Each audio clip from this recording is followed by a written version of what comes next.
धो लीजिए। आपकी कोई कामना है, आपका कोई भाव है, आपके हृदय की कोई बात है जो बहुत दिनों से लगे हुए हो, और बाबा हो सकता है कि किसी कारणवश पूर्ण ना हो रहा हो। कई लोग कह भी देते हैं गुरुदेव, कोई कोई कहते हैं, जैसे आज कोई कह रही थी बच्ची की मैंने शिव महापुराण में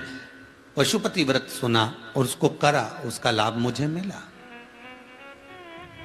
मेरे पति ने भी करा, उसका भी लाभ मुझे मिला। पर एक काम गुरुदेव ऐसा अटका हुआ है कि वो काम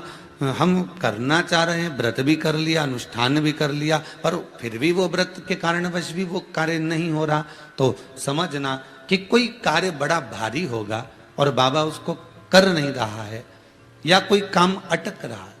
तो हमने पहले भी कहा, ये बीच की जो पत्ती है ये देव अधिदेव महादेव है, ये ब्रह्मा, ये विष्णु है। इन दोनों पत्ती के मिलन से लेकर इस पत्ती के बीच की जो डंडी है, ये नीचे की डंडी का वर्णन नहीं कर रहे हैं, इन दोनों पत्तियों के बीच में जो डंडी है बची हुई, जो तीनों के बीच में एक डंडी का जो भाव है, ये माता जगत जननी जगदम्बा माता पार्वती है। इस डंडी के नीचे का जितना भाग है ये 33 कोटि देवताओं को दर्शाता है। बेलपत्री के नीचे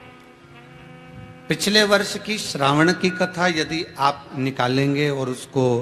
पेज पर जाकर आप सुनेंगे तो आपको प्राप्त होगा कि उसमें भी कहा था कि जब आप पशुपति व्रत कर रहे हो या कोई नियम धारण कर रहे हो या कोई आपने नियम उठा रखा है और वो कार्य आपका हो ही नहीं रहा, आपने 2 बार पशुपति व्रत कर लिए, आपने ये कर लिया, आपने प्रदोष कर लिया, आपने सोमवार कर लिया, आपने सारे अनुष्ठान कर लिए, बहुत सारे उपाय भी करे तो भी नहीं हो रहा है, तो इस बीच वाली पत्ती पर शहद लगाकर बाबा का जो शिवलिंग है उस शिवलिंग को इसको छुआ दीजिए या उससे चिपका दीजिए और उस पर अपनी हथेली रखकर कामना कर कर वापिस घर को आ जाइए।